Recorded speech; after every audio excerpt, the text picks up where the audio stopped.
Jadi Moy, Binat, ini tuh cerita yang aku alamin sendiri waktu tahun 2016. Waktu itu lagi jadi mahasiswa baru di salah satu kampus di kota Bandung. Nah, tapi kampus ini tuh memang kampus yang berbasis agama Islam. Jadi memang ada satu kegiatan yang namanya pesantren mahasiswa baru. Oke. Pesantren maba ini tuh dilakuin sebenarnya dalam bentuk proses penerimaan mahasiswa baru dan juga mengenal kampus itu. Nah, kegiatan pesantren maba ini dilakuin selama kurang lebih seminggu, di mana seluruh mahasiswa itu harus menginap di gedung kampus kedua yang memang dikhususkan untuk kegiatan pesantren maba. Oke. Nah, karena kegiatan pesantren maba ini memang udah jadi agenda tahunan, jadi emang udah kayak tradisi kalau ya kira-kira 1 bulan sebelum berlangsungnya pesantren maba ini, biasanya nih kakak-kakak tingkat kita tuh nyeritain pengalaman-pengalamannya dan berbagi tips selama melaksanakan kegiatan ini. Mulai dari keseruan selama kegiatan tersebut, terus aktivitas apa aja yang biasanya bakal dilakuin, sampai cerita-cerita horor yang mulai tersebar, bahkan beserta bukti-bukti fotonya yang aku beneran gak mau lihat deh waktu itu. Oke. Sampai ada fotonya? Ada, jadi kayak udah pasti keluar nih foto-foto ini. Wow. Nah, pesantren maba ini biasanya dibagi jadi beberapa kloter gitu dan dilakuin bersama fakultas lain. Kebetulan waktu itu aku dari Fakultas Ilmu Komunikasi dapat kesempatannya buat pesantren bareng sama Fakultas Teknik. Nah, sampai akhirnya waktu pesantren maba tuh tiba. Dan hari pertama itu aku datangnya telat karena memang jarak ke gedung kampus kedua ini jauh banget dari tengah kota. Oke. Dan aksesnya pun terjal gitu. Jadi emang menyulitkan kendaraan-kendaraan buat datang ke sana. Nah, kampus kedua universitasku ini ada di tengah hutan, Moy, Binat. Wow. Jadi memang sih masih dikelilingi sama beberapa rumah penduduk, tapi tetap sulit dijangkau gitu. Nah, setelah dilakuin pembukaan kegiatan, akhirnya kita dipersilakan nih untuk masuk ke asrama, masuk ke kamar masing-masing buat istirahat sejenak. Jadi biar kalian semua kebayang, kampus kedua ini memang sebenarnya bangunannya mewah, tapi berada di tengah hutan gitu. Jadi walaupun bangunan kampusnya bagus, fasilitasnya lengkap, tapi suasana hutannya tuh kerasa banget. Bahkan tanah merah yang masih basah gara-gara embun itu masih mungkin kita injak. Terus pohon pinus juga semua menjulang tinggi di sekeliling area kampus. Dan pondasi tanahnya yang naik turun itu seringkali menyulitkan aku dan teman-teman ini buat bolak-balik di sana. Ditambah lagi kan tempatnya luas banget. Jadi dari asrama ke bangunan kampusnya aja itu capek banget.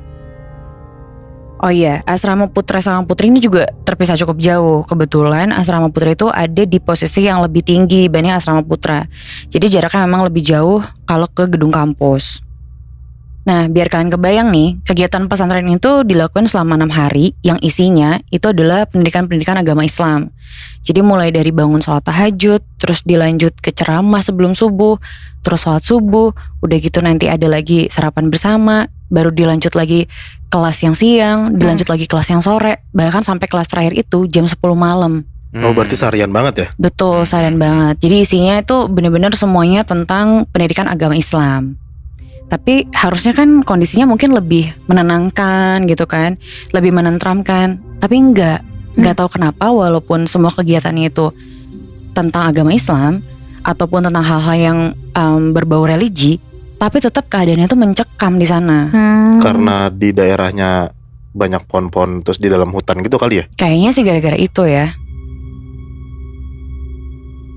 Nah, tapi sebenarnya perasaan mencekam ini udah sesuai nih sama ekspektasi aku. Karena yaitu jauh sebelum pesantren maba, kakak-kakak tingkat kan udah ngasih tahu gimana sih sebenarnya suasana di sana. Iya. Dan sebenarnya ada kakak tingkat yang ngasih tahu bahwa peraturan di sana itu salah satunya dilarang pergi berdua. Karena? Jadi kenapa dilarang pergi berdua? Karena kita nggak pernah tahu yang berdua sama kita tuh sebenarnya siapa. Anjir. Kill.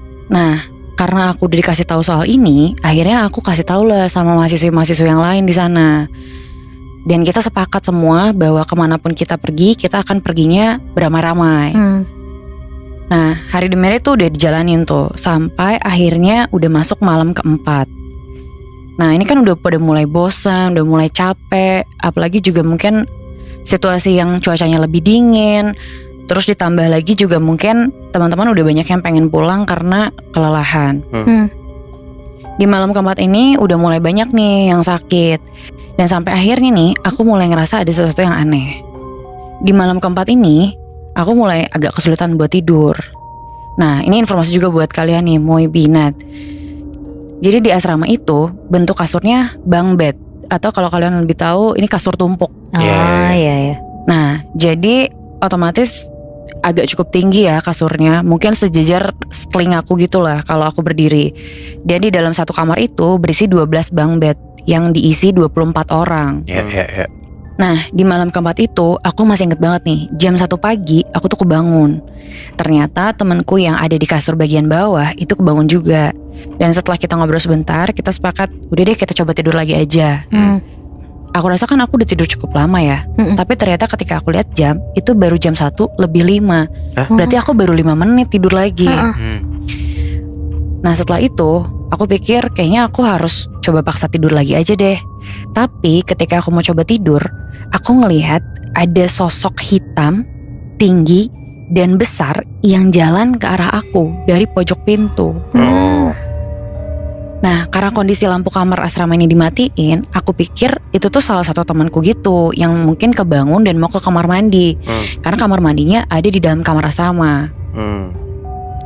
Tapi pas aku lagi liatin sosok itu, aku mulai sadar kayaknya ini gak mungkin mahasiswi yang ada di kamar ini deh. Karena sosoknya tuh tinggi banget, jauh lebih tinggi dari bunk bed. Akhirnya karena aku ngerasa ini makin aneh dan gerak sosok itu pun mulai mengarah ke aku, akhirnya aku paksain buat tidur dengan tutup mata aku pakai selimut. Dan karena aku ngerasa sosok ini juga mulai aneh geraknya dan juga ngarah ke aku, akhirnya aku paksain buat tidur dengan tutup mataku pakai selimut sampai besok paginya.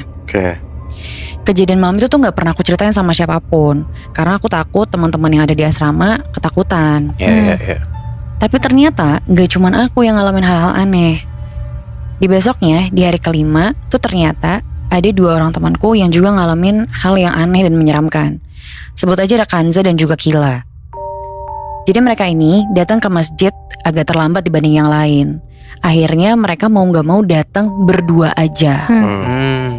Nah karena mereka udah tahu bahwa dilarang pergi berdua selama di sana, mereka sepakat bahwa kita jangan saling ninggalin ya. Nah sesampainya Kila dan Kanza ini di masjid, karena mereka telat, akhirnya mereka memutuskan untuk gak saling meninggalkan. Nah dimulai dengan Kila yang wudu duluan nih. Ketika Kila lagi wudu, dari ekor matanya tuh dia ngelihat kalau Kanza tuh ninggalin dia. Jadi wudunya belum selesai, Kila tuh langsung lari ngejar Kanza. Dia bilang, Kanza kok kamu ninggalin aku? Tunggu, aku takut. Sambil ngejar Kanza, Kila ini mendengar suara dari arah belakang yang mirip banget sama suaranya Kanza. Sambil teriak, Kila kok kamu ninggalin aku? Katanya jangan saling ninggalin. Aduh gue merinding banget lagi anjing. Kila tuh kaget banget dan dia bener-bener diam, gak gerak. Dia kebingungan harus ngikutin sosok Kanzanya yang mana. Bener. Yang di belakang atau yang di depan dia. Dan akhirnya karena udah ketakutan, dia langsung lari ke dalam masjid dan nangis. Waktu itu posisinya langsung meluk aku. Nah akhirnya karena udah kalut banget, dia cuma bisa nangis sambil meluk, sambil sesegukan nyeritain cerita apa yang dia alamin. Karena Kila cerita di dalam masjid, otomatis teman-teman yang lain dengar dong. Dan akhirnya karena semuanya dengar, semuanya tahu, semuanya ngerasa takut dan ngerasa makin sepakat bahwa ini kita gak boleh pergi berdua aja kemana-mana. Nah tapi gak cuma sampai situ. Setelah kejadian aneh itu, kita semua pulang ke kamar dan mencoba tidur. Berarti itu udah malam kelima dan itu adalah malam terakhir sebelum besok paginya kita pulang. Karena suasananya juga udah makin kacau dan teman-teman yang lain juga udah mulai kecapean, ternyata udah banyak yang sakit nih. Dan ada satu temanku yang persis banget di kasur depanku itu minta untuk tukeran posisi tidur. Jadi dia bilang kayak, "Ay, boleh gak aku tidur di kasur kamu?" Karena? Aku tanya kan kayak, kenapa emangnya? Dan dia beneran ngaku bahwa rasanya gak enak, aku takut ada sesuatu malam ini. Karena aku ngerasa aku bertanggung jawab, dia udah cerita, jadi kita switch lah kasurnya. Dan setelah itu malam tuh berjalannya sulit banget, semua kesusahan untuk tidur. Kayaknya mungkin sampai sekitar jam 1 semua orang susah tidur di kamar itu. Sampai akhirnya udah beberapa jam, akhirnya aku pastikan teman-teman yang lain tuh udah tidur semuanya. Nah, setelah beberapa lama akhirnya semua orang di asrama tuh tidur. Tapi yang tersisa itu cuman aku sama temen di sebelah aku yang beberapa kali kebangun karena mimpi buruk. Jadi dia tuh mimpi, terus udah gitu kebangun nangis, terus aku tenangin lagi, terus kebangun lagi. Dia berulang kali lah kayak gitu. Oke. Nah, setelah kira-kira 1 jam berlalu, akhirnya bener-bener cuman tersisa aku yang belum tidur. Dan ternyata sosok yang aku lihat di malam sebelumnya itu datang lagi. Aduh. Ini tuh bener-bener sosok hitam yang tinggi, terlihatnya memang samar-samar sih, kayak siluet aja gitu. Tapi dia tuh bergerak persis kayak malam sebelumnya. Dia tuh nyamperin kasur aku dan bener-bener makin dekat posisinya sampai ke sebelah kanan badan aku. Oke. Sampai akhirnya kaki kananku tuh dipegang. Ih. Nah, karena saat itu aku benar-benar cuman sendirian, aku takut nih untuk teriak karena aku gak mau ngebangunin yang lain. Tapi aku tetap mau coba angkat kaki kiriku karena aku mau memastikan ini tuh nyata atau enggak. Tapi ternyata kaki kiriku tuh bisa diangkat, Moibi. Nah, Kanan lu gak bisa? kanannya yang gak bisa. Dan aku tuh ngelihat jelas beneran ada tangan di sebelah kanan. Duh. Nah, di kondisi itu aku tuh masih mau coba untuk berpikir positif dan berharap ini tuh mungkin cuman mimpi atau bayangan aku aja. Nah, karena aku udah ketakutan banget, aku udah mau coba untuk teriak aja deh, walaupun semua nanti mungkin bakal kebangun. Pas banget aku mau teriak, ternyata teman di sebelahku itu bangun dan bilang, "Ai, itu siapa?" Mampus. Dan itu bener-bener bikin aku takut banget karena aku ngerasa beneran berarti yang aku lihat dan yang megang kaki aku tuh beneran. Nggak sempat buat aku teriak, teman yang di sebelah aku tuh udah nangis kencang banget. Tapi yang bikin aku makin sedih, makin marah, bingung dan ketakutan adalah nggak ada satu orang pun yang bangun di kamar itu. Padahal temen yang ke sebelahku ini udah nangis-nangis minta ampun. Anjir. Jadi di malam itu tuh rasanya panjang banget gara-gara aku cuman berdua nenangin dia. Dan karena kondisinya udah makin drop, akhirnya aku minta salah satu temanku yang di asrama putra buat manggilin panitia buat bawa temanku ini ke ruang kesehatan. Karena badannya juga udah agak sedikit demam dan udah drop aja. Dan malam itu tuh bener-bener aku harus ngelaluinnya sendirian. Sampai akhirnya besok pagi teman-teman yang lain tuh tahu karena akhirnya diceritain sama temanku yang bangun juga. Pokoknya malam kelima itu, yang dimana malam terakhir dan aku ngalamin kejadian itu tuh benar-benar ditutup dengan kisah yang nakutin banget lah buat aku. Dimana semua mahasiswa yang lain tuh akhirnya tahu pun dari mulut ke mulut kan, karena mereka nggak bisa bantuin aku saat itu. Mereka ngerasa nggak ada suara apa-apa bahkan di malam itu. Sampai akhirnya di besok paginya tuh kita semua boleh pulang. Nah, ternyata gak lama dari kejadian itu, ceritaku tuh mulai kesebar gitu di area kampus. Sampai akhirnya kloter selanjutnya tuh harus melaksanakan pesantren juga kan.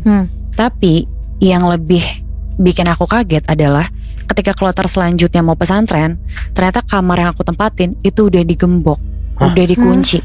Dan itu benar-benar satu-satunya kamar yang gak boleh dipakai lagi. Jadi pesantren bagian aku itu benar-benar jadi hari terakhir kamar itu boleh digunakan. Wow. Akhirnya banyak lah kakak-kakak tingkat yang mulai tahu kejadian itu dan mulai memastikan sama aku langsung. Mereka tanyain, emang kamu di kamar yang mana? Dan di situ mereka nyodorin foto yang waktu itu aku nggak mau lihat. Dan ternyata foto-foto yang sempat keluar sebelum-sebelumnya itu dan aku nggak mau lihat adalah foto kamar yang aku tempatin. Anjing. Jadi bener-bener rasanya tuh kayak tumbal banget sih waktu itu. Berarti momen itu adalah momen terakhir kamar lo kepake kan? Betul. Nah, waktu pas udah kesebar kayak gitu harusnya panitia tahu dong kalau kamar lo tempatin angker. Tahu, dan kegiatan ini kan udah menahun. Dan panitia tuh semua udah tahu bahwa banyak hal-hal kayak gitu terjadi. Tapi kayaknya sampai hari ini masih ada kok kegiatannya. Agak gila juga ya. Berarti hitungannya emang senior-senior lu udah tahu tapi dibiarin aja kan? Iya, dan gue agak menyesal sih tidak melihat foto itu lebih dulu. Iya. Aduh. Cuman yang paling gue ngerasa ngeselinnya adalah lu ini kan lu sendirian ya Ay, waktu malam itu kan. Betul. Kemungkinannya cuma 2 tuh. Apakah memang teman-teman lu beneran tidur dan gak ngedenger ya? mungkin emang ini sosoknya sebegitu kuatnya, atau lu merasakan itu ada di dimensi lain atau gimana, gue gak ngerti. Atau kemungkinan keduanya emang teman-teman lu jahat aja, pura-pura tidur gitu dan pura-pura ngerasa gak bangun. Nah itu tuh yang aku gak tahu. Chaos banget sih ternyata Nat, Moy, ceritanya Aya. Karena ternyata kehidupan semasa kampus tuh banyak banget kejadian horor. Gak cuma di kampusnya ya, tapi kegiatan-kegiatan di luar kampus juga ada. Gue yakin masih banyak banget sih. Dan kalau misalkan lu punya nih cerita horor semasa lu di kampus, lu bisa kirim ke email kita. Dan kalau misalkan emang cerita lu serem banget, cerita langsung kali ya ke sini.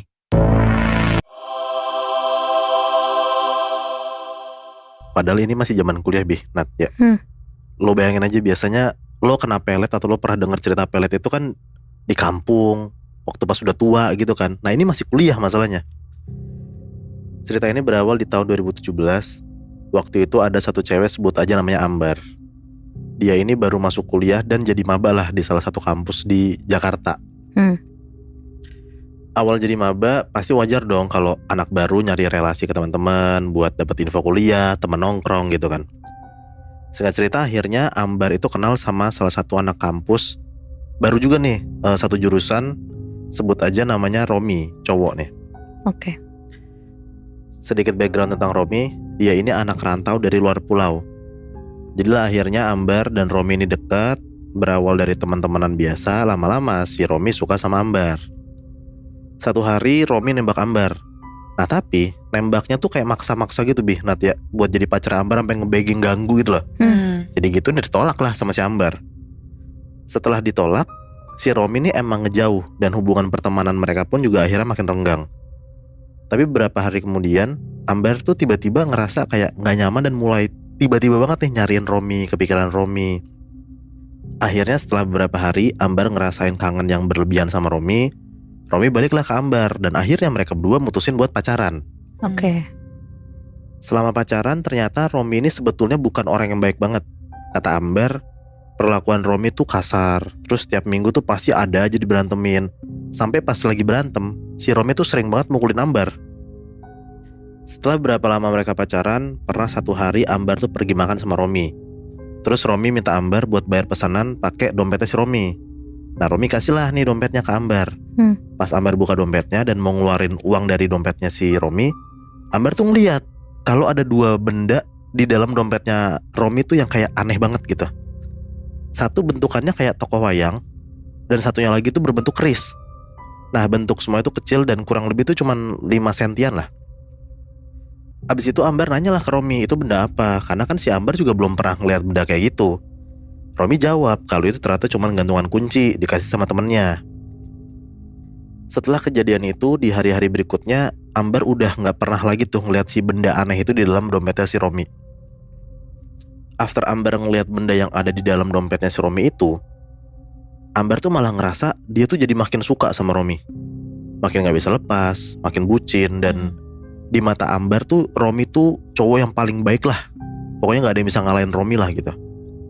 Dan semenjak Ambar pacaran sama Romi juga, teman-teman dekatnya Ambar ini ngerasa kalau dia tuh udah mulai berubah. Ambar tuh mulai narik diri dari pertemanan. Bahkan biasanya sebelum mereka tuh masuk kelas, Ambar tuh biasa tuh nyempetin waktu buat sholat sama teman-temannya. Nah tapi semenjak pacaran sama Romi, dia tuh sering banget ninggalin sholat dan jadi sering gak temenan sama mereka lah. Terus juga Ambar ternyata sering banget ngelawan sama orang tuanya karena mereka gak suka sama Romi. Pernah ada satu waktu Ambar tuh sampai cabut dari rumah demi nyariin si Romi malam-malam, karena waktu itu mereka lagi berantem. Di malam itu ada salah satu kisah pertengkaran mereka yang bener-bener Ambar inget. Bahkan katanya sampai sekarang nih, sampai pas dia ngirimin ceritanya ke email kita, dia tuh masih sempet bener-bener kayak takut dan kepikiran gitu.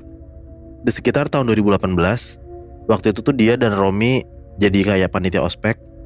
Dan ada satu masalah pribadi pas acara yang nyebabin mereka tuh jadi berantem tuh di tengah acara. Karena takut ngeganggu jalannya acara, Ambar sama Romi itu tuh milih buat berantem di fakultas lain yang lebih sepi. Karena mereka harus ngeberesin masalah itu di hari itulah. Pas itu mereka jalan ke fakultas ekonomi yang agak jauh lah dari lokasi acara mereka. Nah fakultas ekonomi ini lagi direnov, jadi listriknya pun juga dicabut, lokasi juga gelap. Awalnya Ambar tuh cuma beradu mulut lah sama Romi. Sampai akhirnya Romi mulai tuh mukulin mukanya si Ambar. mulai emosi tuh dia. Di situ Ambar lari ke kamar mandi yang saat itu juga masih direnov. Terus dikejar tuh si Ambar sama si Romi sampai si Ambar tuh kepala diseret Nat ya sama si Romi. Di situ Ambar mukul tangannya si Romi biar Romi tuh ngelepas cengkramannya gitu. Sampai Ambar pun juga sempet kayak nyayat tangannya Romi pakai jarum yang dia pakai di bajunya biar Romi tuh ngelepasin tangannya. Ambar bisa tuh kayak nyium bau anjir darah yang keluar dari tangannya Romi. Tapi tuh Romi nunjukin kalau dia tuh nggak ngerasa kesakitan sama sekali. Padahal si Romi tuh udah ditusuk pakai jarum sama si Ambar, tapi dia nggak ngerasa kesakitan. Mereka berantem sampai naik ke gedung lantai 3 dan Romi tuh nyuruh Ambar berhenti terus duduk. Romi marah-marah lagi tuh ke Ambar. Di situ Ambar mikir, nih kayaknya cowok gue kesurupan. Karena tiba-tiba pas Romi lagi bentak-bentak Ambar, Romi tuh tiba-tiba ngaum gitu kayak macan Nat ya. Wow. Terus beberapa kali tuh Romi tuh kayak lari ke kanan ke kiri. Terus sampai gilanya lagi, si Romi tuh naik ke pembatas balkon. Terus dia tuh berusaha buat lompat Dari lantai 3 itu. dari lantai 3. Oh, Bentukannya gila. tuh dia lompatnya kayak macan gitu loh Jadi kayak tangannya ke bawah gitu. Wow. Tapi untungnya nggak jadi lompat ya. Itu kejadian yang terjadi di tahun 2018an. Nah singkat cerita lompat ke tahun 2019. Orang tua Ambar ini kemudian ngajak si Ambar pergi umroh biar Ambar tuh ngerasa tenang. Karena orang tuanya tuh ngeliat setelah pacaran sama Romi, Ambar tuh berubah. Anehnya selama 14 hari Ambar ada di Mekah sama Madinah, dia tuh sama sekali gak kepikiran Romi. Soalnya sebelumnya tiap si Ambar gak ketemu Romi, dia tuh bener-bener kayak ngerasa kesetanan, Kayak rasanya tuh resah banget gitu. Nah waktu Ambar udah pulang after umroh, ternyata Ambar tuh ngerasa kayak sering malah ngalamin kejadian-kejadian janggal. Dia tuh ngerasa gak nyaman di rumah, kayak ada yang ngawasin dia. Dan setiap jam 6 sore ke atas, Ambar tuh ngerasa badan dia tuh panas dan bener resah gitu. Mulai lagi nih resahnya nih. Hal itu selalu berlanjut sampai menuju tengah malam, dan itu terjadi setiap hari. Yang jelas Ambar tuh ngerasa kayak ada yang ngendalin badannya Ambar buat pergi nyariin Romi. Padahal si Ambar tuh gak mau keluar rumah buat nyariin Romi. Setelah kejadian itu, nyokapnya Ambar nelpon salah satu temennya yang berasal dari Banten. Si orang ini tergabung dalam perkumpulan silat dan ilmu raga kayak macam merpati putih gitu, sebut aja namanya Om Agung. Mereka akhirnya ketemu dan Om Agung bilang ke Ambar buat ruqyah aja. Ruqyah pertama dilakuin lah tuh sama Om Agung. Setelah ruqyah itu beres, Ambar ngerasa jadi lebih baik dan dia ngerasa akhirnya dia bisa ngendalin diri dia. Om Agung ngasih tahu kalau ternyata Ambar itu sebenarnya dipelet sama Romi. Nah peletnya itu namanya semar mesem. Jadi pelet itu tuh bekerja melalui media yang kemudian dibacain ajian khusus pakai bahasa Jawa buat ditujuin ke korban yang pengen dia pelet. Setelah diruqyah, Ambari baik-baik aja. Tapi ternyata serangan gaib itu malah nyerang nyokap sama adiknya. Jadi kayak pindah gitu. Setiap menjelang malam setelah maghrib, nyokapnya tuh ngerasa kayak dia tuh ngelihat penampakan nenek-nenek yang berjalan ke arah kamar mandi. Terus adiknya pun juga sering lihat kayak gitu, ngelihat sosok nenek itu. Terus setiap adiknya bangun abis tidur nih, dia ngelihat kayak tangan kakinya tuh kayak bekas cakaran tuh banyak banget tiba-tiba aja. Nah setelah kejadian itu, Ambar tuh bener-bener berusaha buat menghilang dari Romi.